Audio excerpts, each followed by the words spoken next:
வணக்கம்.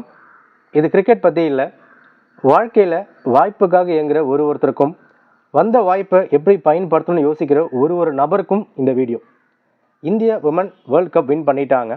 இது அனைத்து பெண்களுக்குமான வெற்றி, அனைத்து இந்தியர்களுக்குமான வெற்றி, இல்லை மாற்று கருத்து இல்லை. வாழ்த்துக்கள். இந்த மேட்ச் 11 பேரோட டீம் எஃபோர்ட், இந்த வெற்றி கிடச்சிருக்கு. ஆனால் இதில் ஸ்பெஷல் மூமெண்ட், ஒரு special person Shafali Verma.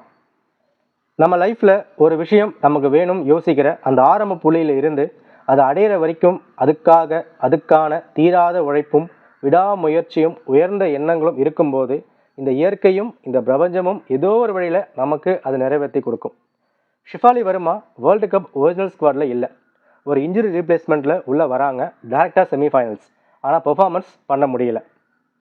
Final மேட்ச்சில் இவங்க இருக்கணுமா, ஏகப்பட்ட விமர்சனம். அதெல்லாம் தாண்டி ஃபைனல்ஸ் வந்தாங்க. பேட்டிங்கில் பெர்ஃபார்மன்ஸ் செம்மையாக பண்ணாங்க.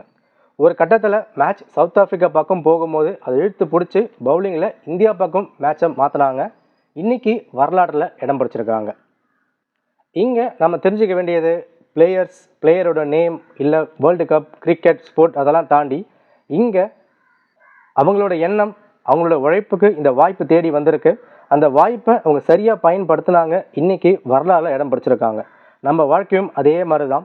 எப்போ ஜெயிப்போம் அந்த எண்ணத்தோடு மட்டும் இல்லாமல் செய்கிற வேலையை, அதுக்கான உழைப்பை சரியான வழியில் சரியான முறையில் பண்ணால் நிச்சயமாக நம்மளால் ஜெயிக்க முடியும். அந்த வெற்றியை பெற முடியும். அந்த ஜெயிக்கிற மூமெண்ட் நம்ம லைஃப்லேயும் வரும். நம்ம லைஃப்பில் ஜெயிக்கிறோமோ தோக்குறோமோ இது எல்லாமே நம்ம எடுக்கிற முடிவில் தான் இருக்குது. எந்த ஒரு விஷயமா இருந்தாலும் அதுக்கான உழைப்பு, அதுக்கான எண்ணம் கடைசி வரைக்கும் வைங்க.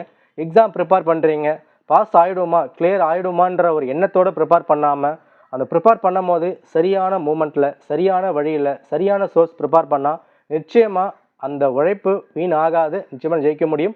அதுக்கு இது ஒரு எடுத்துக்காட்டு. எப்போ வேணாலும் நம்ம லைஃப் மாறலாம். ஒரு இன்ஜுரி வரும், அந்த இன்ஜுரி மூலியமாக உள்ளே வருவாங்க. நம்ம தான் ஒரு வரலாறை மாற்ற போகிறோன்றது அவங்களுக்கே தெரிஞ்சிருக்காது. பட் அவங்க உழைப்பாக இருந்தாங்க, உழைப்பை போட்டாங்க, வாய்ப்பு வந்தது, வாய்ப்பை பயன்படுத்தினாங்க, ஜெயித்தாங்க. இன்றைக்கி வரலாறு அவங்கள பற்றி பேசுது. நம்ம லைஃப்பும் அதே மாதிரி தான். ஒரு நாள் மாறும். உழைப்பை மட்டும் விட்டுறாதீங்க. கன்சிஸ்டன்சி, பெர்ஃபார்மன்ஸ் ரொம்ப இம்பார்ட்டன்ட். அதாவது ரிசல்ட்டை விட ப்ராசஸ் ரொம்ப இம்பார்ட்டன்ட். நிச்சயமாக ஜெயிக்க முடியும். ஜெய் ஹிந்த்.